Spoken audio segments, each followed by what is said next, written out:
Fiancé no longer wants to get married. As the title suggests, my betrayed partner, formerly my fiancé, has decided that he can't go through with the wedding. I knew this was coming. It was only a matter of time. I'm the wayward spouse and D-Day was 3 long weeks ago. I had an affair with a mutual friend, and my betrayed spouse discovered it in a most brutal manner. I've been completely transparent about everything afterwards, but it's like he was stuck in a limbo. He told me this morning that he was sure that he couldn't marry me. We both cried, and I felt like a part of me died when he left my apartment. I fear that this may be the last time we ever speak face to face, and I don't know how I'm going to live with that fact. I cannot imagine my life without him. I feel so empty. The guilt is killing me. The loneliness is killing me. I can't imagine how he feels.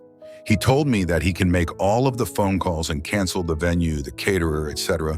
I know doing that will destroy him since we picked everything out together. He was so excited and so was I, but I ruined it all in the end. He told me that he does forgive me and that he doesn't hate me, but he just isn't in love with me anymore after what I did to him. I don't forgive myself though. I had the kindest, most loving man I could have asked for, and I broke him utterly. I broke his trust, probably forever. I've been laying in bed since he left, and I can't stop thinking about how our life would have been right now if I had just used some self-control. We would be planning what songs we're going to dance to, making table decorations, getting our suit and dress fitted. Now we're both alone and suffering, all because of me. I understand and respect his decision completely. I know there's nothing I could ever do to fix the past, but I miss him so much. I'm going to do everything I can to grow from this experience.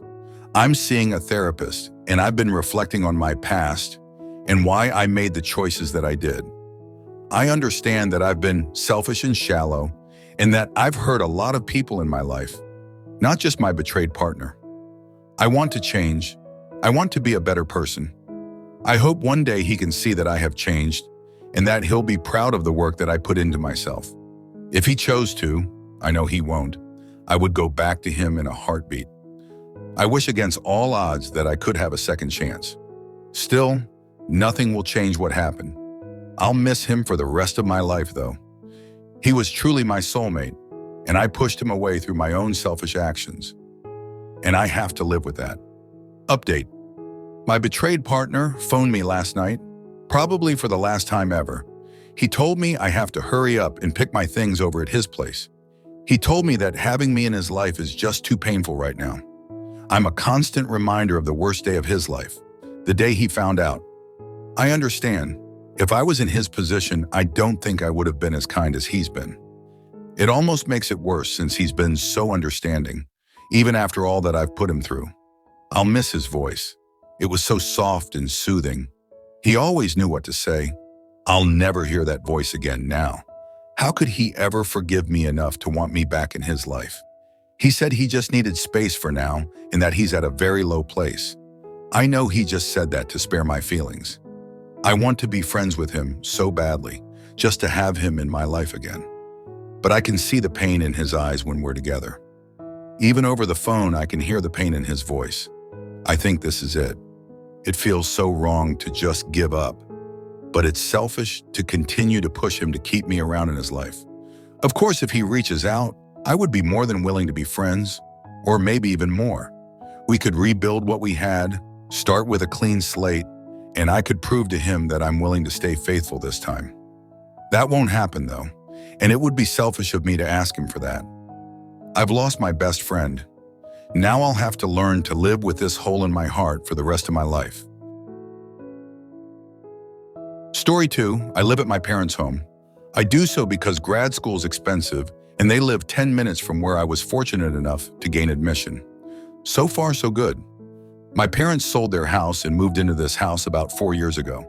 They downsized as they are empty nesters. It was a smart move, but it means my sister Stephanie lives close by, and Stephanie is the author of all her misery. Steph decided sometime in September of last year that she was done with her fiancé, a nice, quiet, inoffensive guy that has a good job. She wanted sparks, passion, and excitement back in her life. Darren is a nice guy, but he's not exciting. Fair enough. So she blindsided him, dumped him, moved out and into my parents' place. She whined and complained for mere days until she met Mr. Excitement, Mr. E. Mr. E is possibly the worst person I have ever met. He didn't graduate high school, he has no job, no employment history, no goals. He leeches off people, is constantly causing drama, routinely cheats on my sister, and is generally a sinister asswipe. He is constantly hustling, which is a byword for engaged in obvious, petty criminal activity. He is proud that he doesn't work, proud he is uneducated, and proud that he's a rude, mean, and superficial dimwit. He is that he struggles to read. Since she met him, he's been arrested twice. She's bailed him out, both times. She's lost a boatload of money, yet somehow it took multiple events to make her realize this guy is trash. It didn't set in when my parents changed the locks, so she couldn't accidentally give Mr. E the keys to their place after an incident that got everyone upset. Frankly, none of it is my business, but she's slowly coming to the realization that Mr. E is a scumbag. He's not allowed near my parents' house. They've met him once and won't have him around. So my sister feels the need to confide in me her problems. Her friends have mostly distanced themselves from her while Mr. E is around. He hasn't hit her, but when she was late picking him up, he began freaking out on her. Oh, he also can't drive as he never got a license, but routinely takes my sister's car places. So came into my room one night while I was sleeping and got into bed with me, creepy, and asked me what I would say if she got back with her ex, Darren. I may have given her bad advice of, yeah, go do it, because I wanted her out of my room and her away from Mr. E. But she was terrible to Darren, and frankly, it'll just be even more drama. Now she's absolutely 100% convinced this is the best route. Do I owe it to Darren to warn him? Should I stay out of it? I love my sister, but she brought drama into her life. She dated a low-life petty thug to break the monotony of life, and in the process, nuked every friendship and relationship she's had with people. No one wants her around if Mr. E is around, and she's pretty much down to talking to me, her dog, and our mother.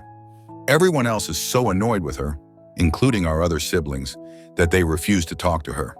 She's confided in me some pretty shady things, and I worry the longer she's with him, the more likely it is she'll do permanent damage to her reputation and wind up on the wrong side of the law. I believe you should warn him. I'd want to know too, especially if he's a decent person. He might still care for her, and also it's for his own safety that he should be aware. This person, E, could potentially harm him or break into his house to attack him if he finds Darren has stolen your sister back.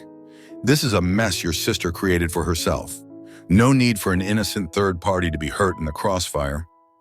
Darren also needs to be informed because your sister might say she's been with no one, and he might believe her. He deserves better. Darren is mature enough to make his own decisions, but he should make informed decisions. And your job is to inform him.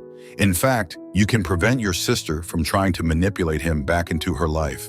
No one understands me like you do. I'm so sorry. Yada, yada, yada. So please let him know. Story 3.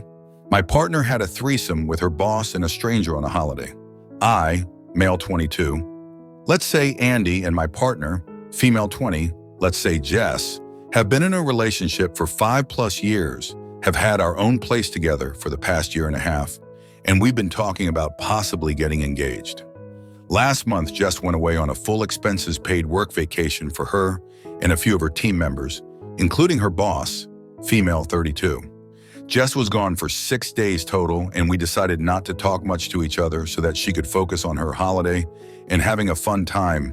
Though much to my dismay, I found out through a notification that popped up on her phone last night from her friend, F21, let's say Stephanie, that my girlfriend, her boss, let's say Sarah, and a stranger had a threesome on the trip.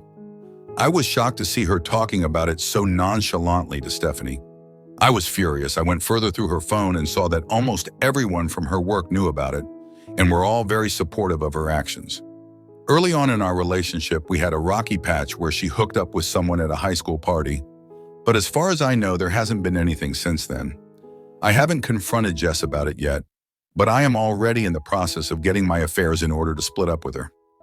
The two things that bother me is that, 1, Sarah has been engaged to her fiancé, let's say Sean, for 4 months, and Sean also has no idea about this. I feel obligated to tell him, but I don't know if I should or how I would go about this. And secondly, 2, how do I bring it up to Jess? What should I do about us? You absolutely should tell the fiancé before he marries this trash can. Prepare a smooth exit plan, take screenshots and whatever other evidence you could find. Then sit her down and tell her that it's over, backed by the evidence you've gathered. Share the screenshots with fiancé and then focus on moving forward with your life. Attempting to work things out will only prolong your pain. Then simultaneously reveal the truth with your GF's family before they come up with some bullshit. I understand that you've been with her for 5 years, which represents a significant part of your life. However, you are young and capable of making better choices. The pain will be severe, possibly for a long time, but you will heal and move on. Don't let yourself be taken advantage of. The damage is done. Her lack of remorse means she's not interested in making it right. The trust is irreparably broken. Good luck.